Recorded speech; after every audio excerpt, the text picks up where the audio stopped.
in the wake of two pretty disappointing MMO launches. First, with PAX Day and their early access, which has largely been lauded as quite simply being, well, too early, and then Terrasland being, well, kind of nearly universally planned for just being, well, bad. I found a new MMO home for the moment. And it's actually an old one, a really old one, but it's not that one. It's an MMO that has quests like World of Warcraft, grouping like Everquest, a class role quaternity that includes tank, healer, CC, and support. And yeah, of course, DPS. It is an MMO that has an in-depth and really rewarding housing structure. An MMO that has one of the most engaging crafting systems of any ever made. It's an MMO that, as of this recent server release, is kind of devoid of pay to win, and it only costs $15 a month. It's an MMO that perhaps had the worst luck of any MMO ever, or the worst planning. It's also an MMO that is going to be worth trying, but not just for people that have played it before. This is one of those rare moments where I actually feel like someone coming into this old MMO at this time with having never played before might actually really enjoy themselves. This might be the time to try an MMO you've never played before. This isn't just a simple nostalgia trip. This isn't something where you would have had to have played it before and have those deep memories to be able to enjoy yourself or even get started with the game. This game actually has a lot of quality of life features that can be very helpful. In fact, I'm gonna go out on a limb here and say that Everquest II, the game we're talking about here, is actually more suited to a modern MMO audience than its predecessor, a game that I freaking love. Let's talk about it. Everquest II is an MMO that doubled down on single-core processors as the rest of the world embraced multi-core processors. A game that put an incredible amount of time, energy, and money into animations from toes to face. Voice acting that, yes, is not entirely great all the time. Hellos! Tail sent word you were comings. I's been scouting out the nearby areas, trying to get a better feels of what we's up against. Beastmasters, these Tunarians are, training the wild animals of the island to fight for them. But it's still there, as well as some that is absolutely phenomenal with huge names. Today, destiny is upon us, and battle is soon to be joined. Our explorers in the field have uncovered one of the great mysteries of the past. The Temple of Kazakh Gold, thought to be destroyed long ago. They have Saruman. Saruman is the literal baddie in this game. Lucan Delir is voiced by Saruman, and they have Heather Graham as well. This was the game that had big names doing voice acting before ESO was ever even considered. It was also a game that had photorealistic graphics, even spell effects that would melt your character into bones from big ass freaking dragons.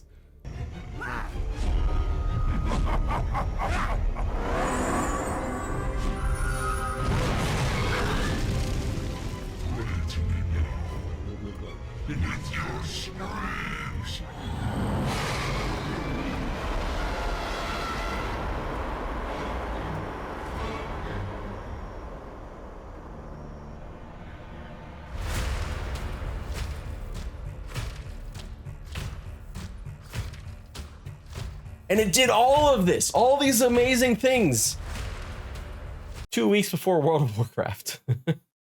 Yeah, but that's a story of timing and misplaced ideas and going for the wrong player base, all just a ton of mistakes that deserves its own video. It's a mess. But that's not what we're talking about, because we're talking about Everquest 2's new server that they launched that might as well be a new game. Everquest 2 launched their Origin server in June, a plan that took years to formulate, which isn't simply a new server like a time-locked expansion or TLP, but its own client that tries its damnedest to bring Everquest 2 back from what it was like in 2006. And some of the things that it brings back are key to why this might be one of the best MMORPG experiences of the year, not just for old Everquest 2 players, but for new players who never actually got a chance to play it. First, and this one honestly is mostly gonna ring true with older players, but this game does not have chrono. Specifically, this version of the game does not have chrono. The Origin server doesn't have it. Chrono, for those unaware, is essentially a tradable currency that provides game time. Think WoW tokens. But it's a little bit worse because of how easy it is to use. It's tradable. You can, sell it. You can buy it for real money, and then you can sell it in-game for in-game currency. Chronos not only inflate markets essentially through wealth transfer from older servers, but they also attract players seeking to do RMT. For many, the existence of Chrono alone is enough to push players away from even trying an Everquest progression server. And that's just not a problem here. There is an in-game shop, but by modern standard, it's one of the most sanitized stores out there. There was a bit of an extra bag space and some very minimal 10% experience potions that are quite costly, as well as, of course, cosmetics. It's about as free of pay to win as Everquest II has been in ages, which is refreshing given recent negative monetization moves Everquest II has made that riled up the player base and made me very concerned because what the hell were they doing with pay to raid? Second, this is going to be a much harder version of Everquest II, but also a less complicated one. Meaning that you will have challenge, but it's not going to be incredibly overwhelming to the point where you jump in and you get so confused and you leave if you've never played. Everquest II, a few years after launch, tried to emulate World of Warcraft even more than it did when it did launch. One of the biggest examples of this was dropping a massive number of once group flagged NPCs to solo NPCs, drastically reducing difficulty and disincentivizing grouping as there simply weren't as many group mobs to fight. The Origin server reduces that with group mobs all over, encouraging you to grab your friends or meet new ones and group together to take them down in traditional group-focused MMORPG with key quaternity class roles. The support role is significantly less important than in a game like Everquest, but bards and enchanters are still huge benefits to any group, making massive differences not just in their crowd control, but also in the buffs that they bring. It brings back a lot of the nostalgia players had about Everquest II when it first launched, with a few caveats, a few things that they weren't able to restore, such as the level 1 to 10 subclasses, but they did their best to bring back as much as they could. It's also so much more than that. It's why I think Everquest II can actually do more to capture a new audience in 2024 than Everquest can. Now, I have at different times loved both of these games. I started playing Everquest in 2000 after I left Ultima Online, and then I played it for up to about 2004, with also spending some time with another beloved MMORPG like SWG. But in 2004, I went over to Everquest II and I beta tested for that game. I was won over by Everquest II and I played it for about 2 years until I went straight back to Everquest for their first set of progression servers, as well as a bit of World of Warcraft mixed in. Everquest will always have the stronger pull for me. It is the game that I love the most. But I think that Everquest II has the ability to do something Everquest can't. It can ease a modern MMO audience into the game. And when I'm talking about a modern MMO audience, I'm not talking specifically about someone whose first game was New World. I'm talking about someone whose first game was either World of Warcraft or games that emulated World of Warcraft, which basically after 2004 was pretty much all of them.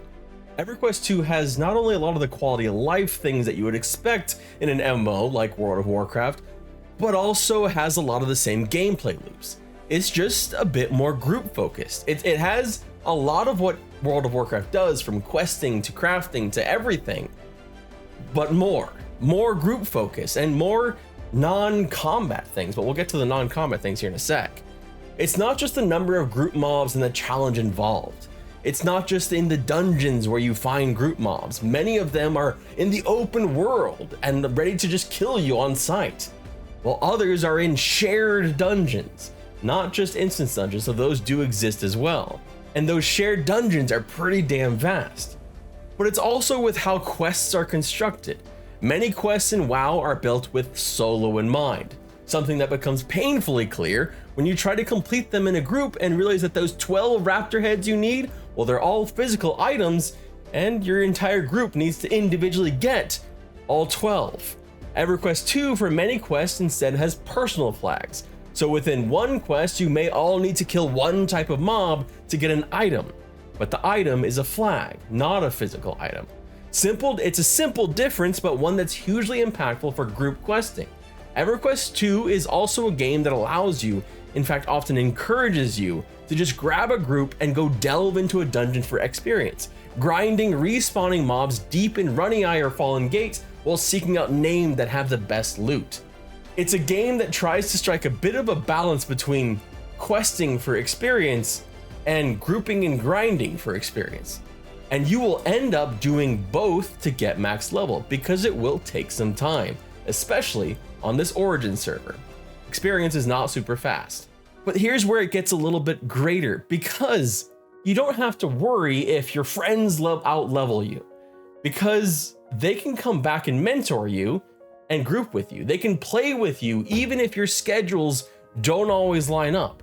And just like World of Warcraft, they have rested experience essentially with vitality. So there's a lot of ways to try and catch up to your friends if you fall behind. It's basically just all these things that come together to make the game both challenging but also accessible with those things that are kind of expected in a lot of MMOs today. Beyond that, the game, while not winning any prizes for looking, well, stunning in 2024, it still has some nice vistas, and it's often carried by tremendous animation work. Just don't look too close at the faces. Definitely, just stay away from that. But it'll be easier for modern players who don't have nostalgia to shift to Everquest II than to Everquest or Ultimate Online, which were like their own previous era of graphics. And they'll still be able to get shades of the social focused MMO gameplay that old school players loved with this Origin server. But I also mentioned non-combat things, and I think that's one of the things that Everquest II really shines at, especially with housing. Everquest II has some of the most incredible home building of any MMO out there. Yes, it is instance, but the sheer amount of things you can do to decorate your home is absolutely astronomical. It becomes a game in itself. You are able to craft items for your home. You find them off NPCs. You find them from questing. There are so many things that you can convert to things that you can put on your walls. You can share the spoils of all your adventures in your home. It becomes a game in itself, and I highly recommend anyone jumping into Everquest II to really look into it. You'll get a quest right off the bat to get a new home and fill it with some of the shit furniture that looks like my first apartment after I left my parents' house. Oddly enough, just a few years after Everquest II launched was that shit apartment. And then of course there's crafting. The crafting in Everquest II set a standard with an active system that didn't just have you combine things, but actually actively counter issues or fail at countering issues that occurred while crafting. It's like going to war with your kitchen or a forge, which is probably not that different from how some of us cook, in all honesty. I know it's how I do. I'm bad at it. But it is one of those crafting systems that has endured the test of time and one of the highlights of Everquest II. Everquest II's Origin server isn't WoW's Season of Discovery, but it is a hell of a lot more exciting and engaging than I thought it would be, and I would implore you to give it a shot. See if you enjoy it. You might be surprised to find that you do.